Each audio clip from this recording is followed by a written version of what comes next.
Pirated SPG. Striktong patnubay at gabay ng magulang ang kailangan. Maaaring may masiselang tema, lengguwahe, karahasan, sexual, horror o droga na hindi angkop sa mga bata.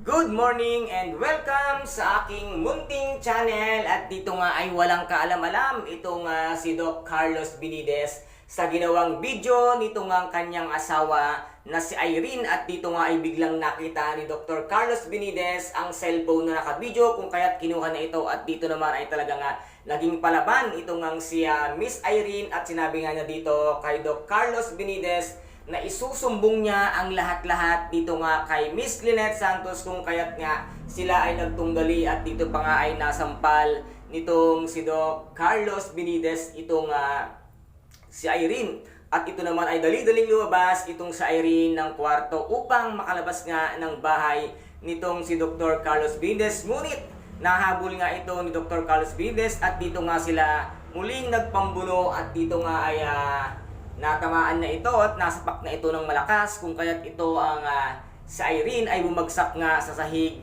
na naging sanhi ng pagputok nga ng kanyang ulo, na sa ngayon ay hindi pa natin alam kung ito nga si Irene ay mawawala na nga ba dito sa abot kamay na pangarap. At talagang napakautak talaga nitong si Dr. Carlos Benitez. Nang marinig niyang may taong paparating ay agad-agad niyang napunta kung saan mayroong mga basag-basag na nagawa nga ng kanilang pagtunggali at ang pagbuno nito ngang si Irene ay nahiga siya upang hindi pag-isipan ng hindi maganda nga itong si Doc Carlos Benitez na nagkunwaring naghima-himatayan. Naku, Doc Carlos Benitez, wala ka na rin pinagkaiba sa kaya Moira sa kanyang mga strategy. At ikaw rin ay talagang napakalaki mo rin talagang sinungaling. Pero pag ito ang nalaman ni Miss Lynette Santos ang katotohanan na iyong ginawa at lumabas ang video na iyan, naku po, lagot ka dahil hihiwalayan ka na ng tuluyan